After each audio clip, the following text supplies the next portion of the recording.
got out of the Marine Corps. That was the end of that. So, if you guys are ready to go, we'll start. So I'm being interviewed by a jarhead. That's right. Sorry.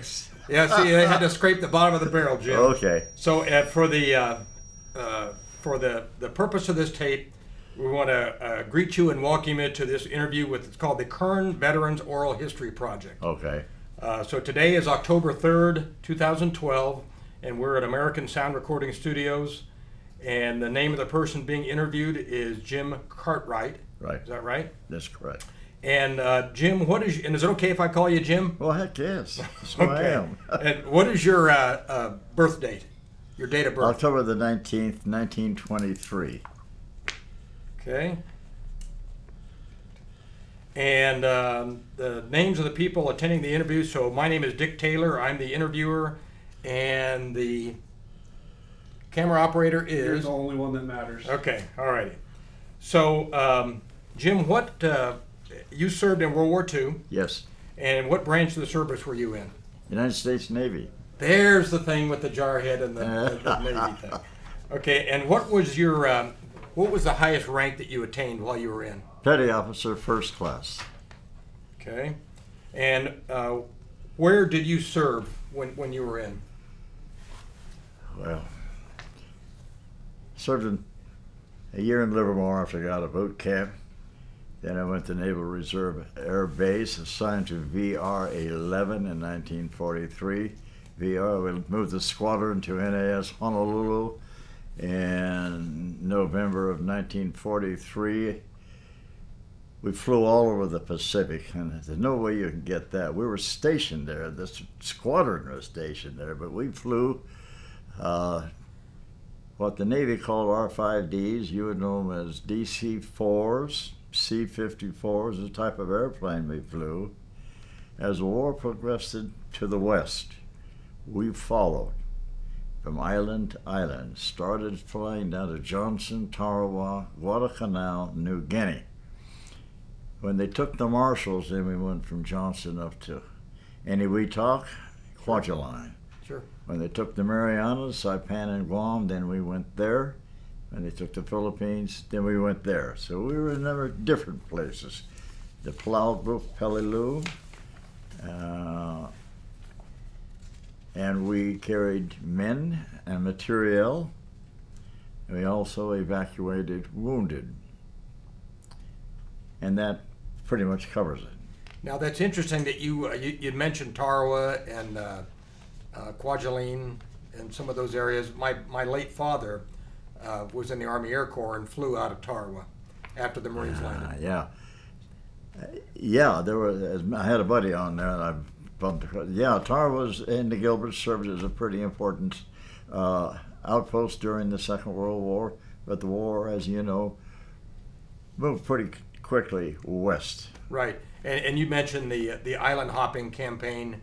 What was where you ultimately ended up? Where was the furthest point west where you'd mentioned? For me, it was the Philippines. Okay. But the squadron went further. But in 1945, I was rotated back to the States. Furthest I went was the Philippines. Okay.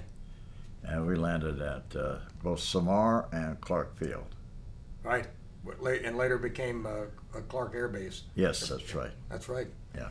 And so, and I believe you said you. And when you went to boot camp, where did you go to boot camp? I went to they set up a little boot camp at the Oakland airport because Dago was full and they just set it up impromptu, and 150 of us went through boot camp there. Wow.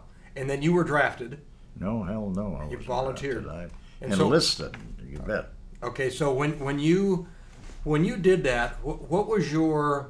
I mean, what were your thoughts at the time when you enlisted? I mean, were you excited? Were you kind of scared? Were you apprehensive? Were you just kind of wanting to get into it with your friends? Well, a little bit of all of that, but I had wanted to be in the Navy ever since I was a little kid. And when the war broke out, here was a golden opportunity. Besides that, I come from a military background family. There was no way that I could not have enlisted in the Navy or Army or something. So was your dad in the service? I was raised by my great uncle, and he was an old timer. He was a cavalry soldier, and he retired from the 11th Cavalry. Wow. He went in the cavalry in 1901 when he was about 16. He Now was quite a guy. the aircraft that you flew, what was the Navy designation again? R5D. R5D. So the R5D was a twin engine? Four engine. Four engine. Civilian call it DC-4. Sure, Yeah. sure.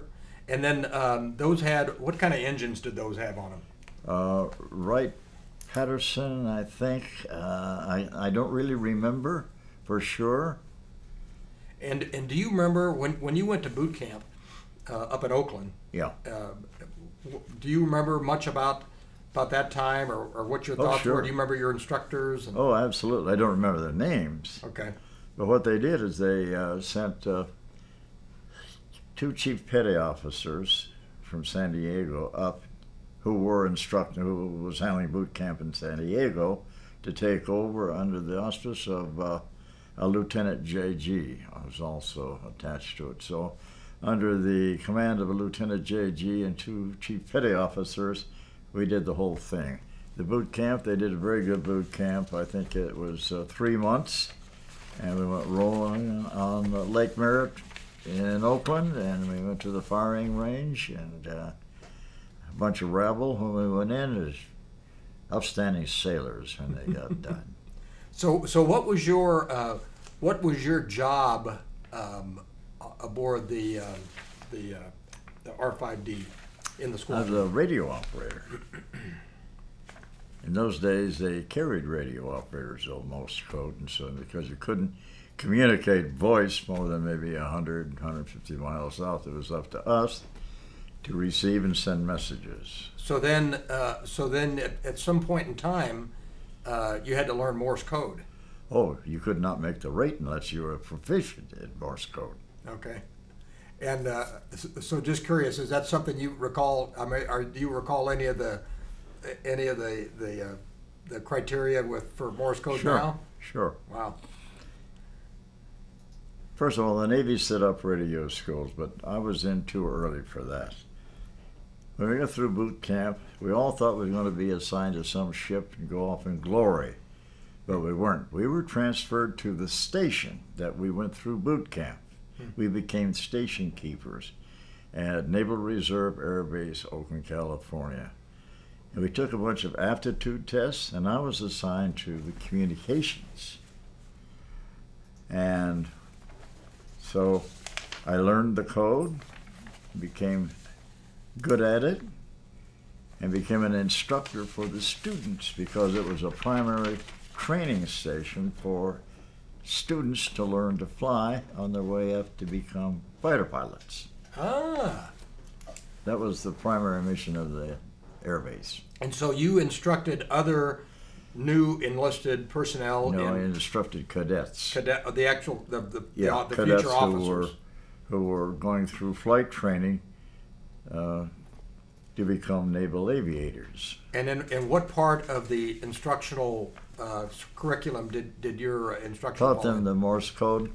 We had record players that started at 4 words a minute, and then we graduated, and we got them up to about 6 or 8 words a minute.